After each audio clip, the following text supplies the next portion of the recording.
Have you ever marketed your company and just found that everything that you're doing isn't working? Hey everyone, I'm Neil Patel, and today I'm going to share with you my marketing plan process. 6 steps to marketing any company.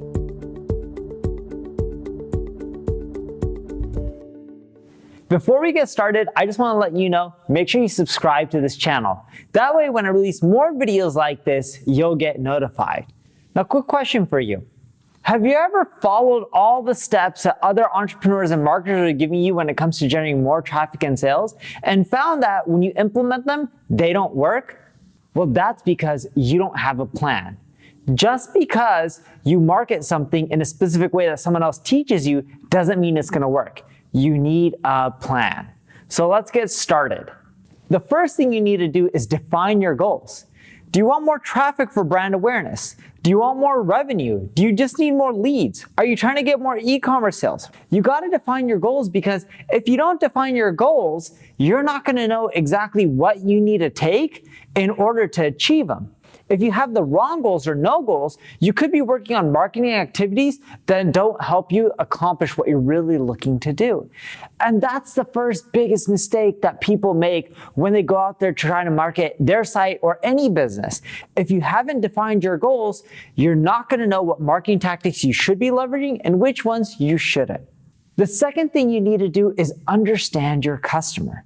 I'm not talking about, hey, you sell toilet paper, or you provide mortgage loans, and your customer's looking for that. That's just on the surface level. I'm talking about really understanding your customer. Why would they want to go to you versus someone else? What problems are they facing? What goes on in their head that will make them choose anyone within your space? Because once you understand that, you can leverage that to make sure that they choose you.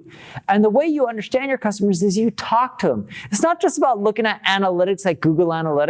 It's about surveying them through tools like SurveyMonkey. It's about picking up the phone, dialing them, talking to them, getting feedback, showing them your website, showing them your product, showing them your marketing messages.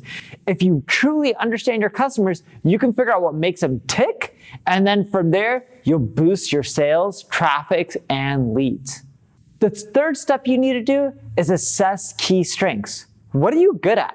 You know, I'm really good at SEO, content marketing, but there's other entrepreneurs and marketers out there like Tai Lopez, who's much better at social media marketing than I am. Just because marketing has all these different channels, it doesn't mean that you should focus on all of them at once. Yes, eventually you want to take an omni-channel approach, which is leveraging all the different marketing channels. But at the beginning, you need to assess your key strengths and then leverage those first. So question for you, what is your key strength? Leave a comment below with your key strength. I'm just curious, is it SEO? Is it content marketing? Is it social media marketing? Is it paid ads? But again, you need to know your key strengths, because if you don't know them, you're going to be spinning your wheels, focusing on strategies that are going to take much longer for you to produce results from versus focusing on what you're already good at.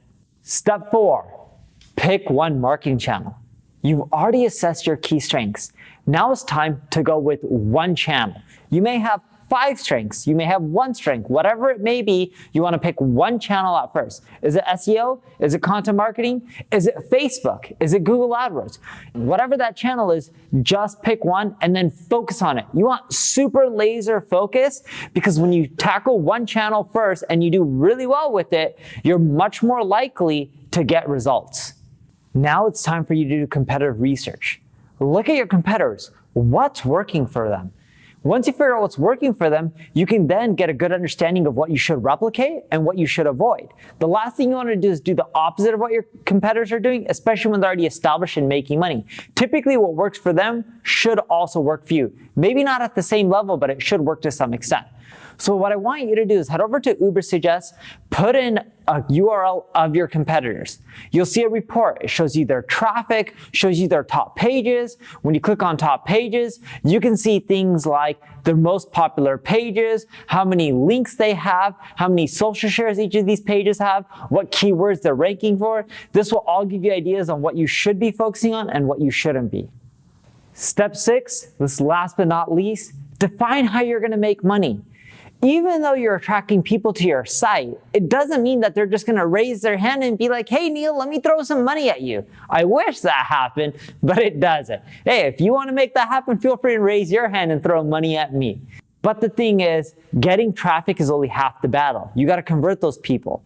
So do you need to collect leads and then have a sales process to close those people?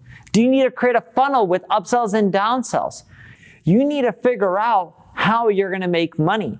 And I wish there's a generic blank answer, but it's different for every single business. But once you have that, you can then come up with ways to figure out how to maximize the conversion and drive people down that path. Whether it's through tools like HelloBar that helps you collect emails, or whether it's tools like Subscribers that helps people get back to your site and you can push them to, let's say, your Amazon pages, or whether it's through things like Crazy Egg where you can run A/B testing. The options are pretty much unlimited, but more so once you figure out how you're going to make money, then you can start pushing people through that funnel so that way you can make more money. Thank you for watching. If you have any questions, leave a comment below and I'll answer it. If you enjoyed this video, like it, share it, subscribe to the channel, tell your friends about it. And of course, if you need help with your marketing above and beyond, check out my ad agency, Neil Patel Digital.